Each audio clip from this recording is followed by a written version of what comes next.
ఇప్పుడే జీ5 app download చేయండి. చూడండి మీ ఫేవరెట్ టీవీ షోస్ ఎప్పుడైనా ఎక్కడైనా. తాళిబొట్టుకి పసుపు రాసి మరీ తీసుకొచ్చాను కదా, ఇంతలో కనపడకపోవడం ఏంటి? అయ్యా, మీ హయాంలో స్వామివారి కళ్యాణం ఎలాంటి ఆటంకం లేకుండా రంగరగ్గ వైభవంగా జరిగేది. మీ కోడలు బాధ్యత తీసుకున్న తొలి సంవత్సరమే ఇలా జరిగింది ఏమిటండి?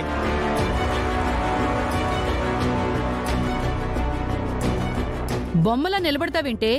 అసలు ఇంటి నుంచి తీసుకొచ్చావో లేదు గుర్తు చేసుకుని చావు. అత్తయ్య తెచ్చానని చెప్తుంది కదా అత్తయ్య. ఎన్నిసార్లు అడిగినా పాపం అదే చెప్తుంది. ఇక్కడ జరుగుతుందేమన్నా మామూలు పెళ్ళా?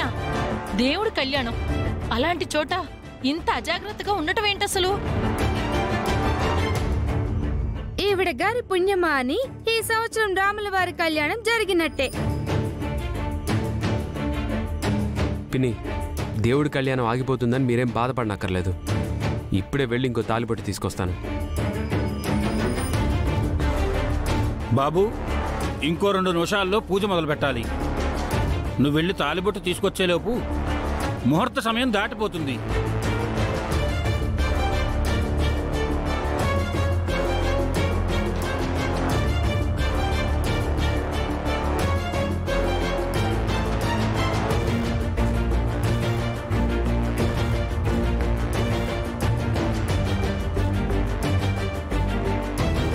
అయ్యా, ఏదో ఒక తాలిబొట్టు కట్టించడం అంటే కుదరదయ్యా. మీ ఇంట్లో దేవుడి మందిరంలో పూజ చేసి పవిత్రంగా తీసుకొచ్చిన ఆ తాలిబొట్టుతోనే కళ్యాణం జరిపించాలి. అది ఆచారం.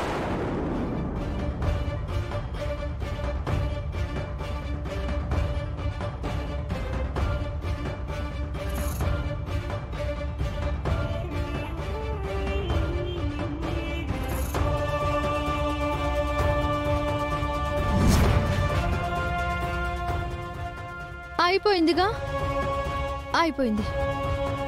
ఇంకా తాళిబొట్టు తీసుకొచ్చి కట్టించాలంటే ఎక్కడి నుంచి వస్తుంది? ఈ స్వామివారి కళ్యాణం మన కారణంగా ఆగితే అది మన కుటుంబానికి అరిష్టమే కామాక్షి.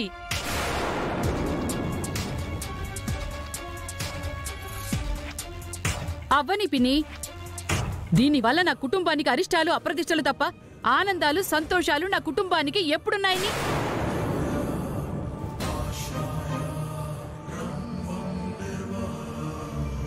వద్దు వద్దు వద్దు అంటున్నా చెప్పినా వినకుండా ఈ ముద్రష్టబ్దానికి పెత్తనం అప్పచెప్పారు. ఇప్పుడు చూడండి ఏం జరిగిందో. ప్రతి క్షణం tension tension tension.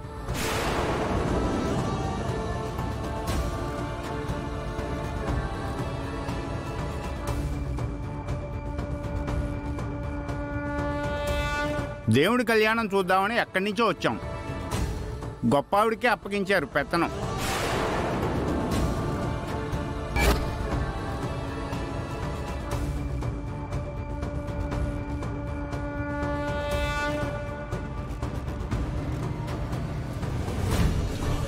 జీ5 app download చేసి అన్ని ఎపిసోడ్స్ పూర్తి ఉచితంగా చూడండి.